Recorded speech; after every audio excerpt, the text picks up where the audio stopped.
I think it's about time now for the anecdote of mine and Sulaiman's adventure out. We went to a gig. Do you want to tell about the gig? You can start. Basically, it was on Wednesday, so the 18th of February. 18th Feb. Right, we've got that written down. Got that at the top. I've just underlined it with my ruler. Can I get me a time machine and I'll come over? Yeah. So, basically, so we went to go see Andrea Triana, and it was at the... And now one of my favourites. She's really good. Yeah. The Lexington in... the Lexington in Islington. Yeah. And I'll tell it from my perspective. Okay. Right?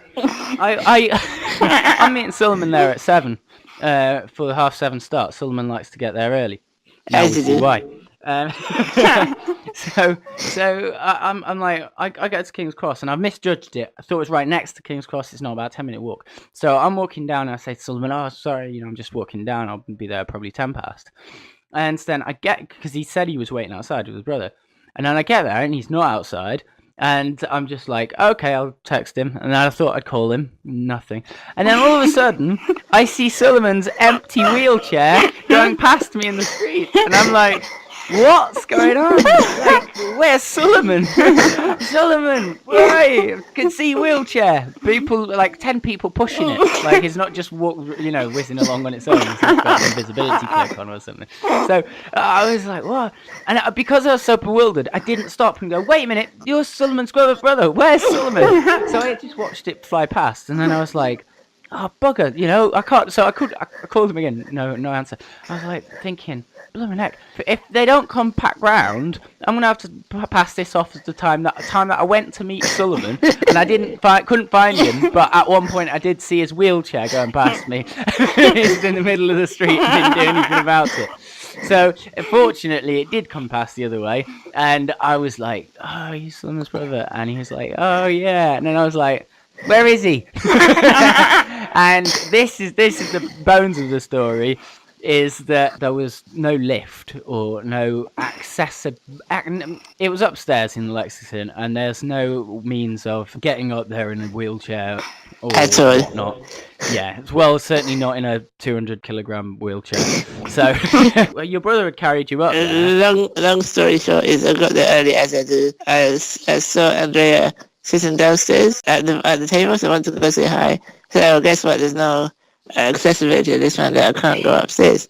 And she said, that's what I thought. And she was like really upset, really angry for me. And so then she said, no, we have to get you upstairs regardless. So basically she got her entire van, so her bassist, her drummer, her other guitarist, and the keyboardist and the other guys, so like 5-6 of them, actually tried to carry the wheelchair up the spiral staircase. So then we decided, okay, my brother will carry me up the stairs first and then we'll get the wheelchair afterwards. So he took me up the stairs, like 2 flights of stairs, which was quite difficult because it was like a spiral staircase. And it was really dark, and so he did it fine. But then he didn't realize that there's a door at the top of the stairs. So while he's carrying me, he had to open the door at the same time. Yeah, it was a bit of a tricky manoeuvre. Then to come back in with where I'm at, I then come in with his brother, who secures his wheelchair around the back of the bar downstairs. We go upstairs. He's like, yeah, Sulaiman's just upstairs. And then they're not letting anyone else in yet. So it's just us in this kind of empty upstairs bit, and Sulaiman's just lying down there on the bench sofa, just as you do, just chilling out, Yeah. So we had what we've now labelled a horizontal conversation for about 20 minutes, and it kind of worked. At the end of it, they couldn't take my wheelchair. They even really kindly tried to take my wheelchair out the back stairs, but because it was so heavy and the stairs were very narrow and quite spiral staircase, so in the end I just decided to leave it downstairs by the bar. So I told my brother to make sure my wheelchair is switched off and locked, so no drunk person actually starts driving it. So yes, in the end my brother had to hold me up, sit me up on the bench so I could see, and so as I have severe scoliosis as well, it's very difficult for me to sit without my wheelchair, and it's very tiring, but I said, no, Andrea wants me to come, and it's a really good gig, so I said, no, really great. So a big shout out to Peter and to my brother for being amazing and really helping me. So It was a fantastic night, but like, yeah, I could tell you had a good time in spite of things. But yeah, you know, you obviously like to kind of lie down and then sit back up again and all that. So yeah, it was a bit tricky. And what I noticed in those situations, which I've always noticed going out to places with my brother, is the less accessible places tend to be, the nicer people in them tend to be about absolutely. it. So everyone was there was lovely, and in fact, the loveliest person there was the big bouncer. He was like this gentle giant, overly It's friendly. so nice. Would you like me to do this? Would you let me? He was fantastic guy, and you realise that the really the people behind all of the ability to change things and to make things accessible, it's really just one guy at the top who's, you know, Doesn't understand the situation.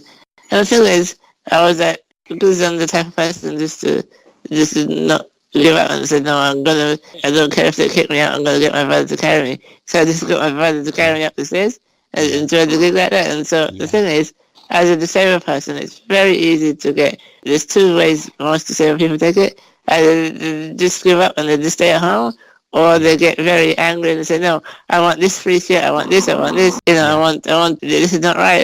The thing is, you have to have... Well, I like you do it in the middle. You kind of go, actually, no, we'll not give up, we'll do this. Yeah. And then at the same time, you hold this kind of quiet, you purport yourself in a really good manner as well. I'll say, I want the reserved area for this, thank you very much. As you do. We did get a reserved area specially done up, you know, it was very nice.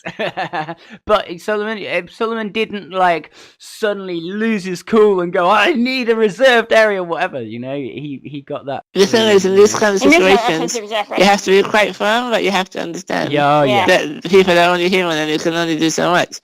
So, and if it wasn't for Peter and my brother, the night would have been like completely disastrous.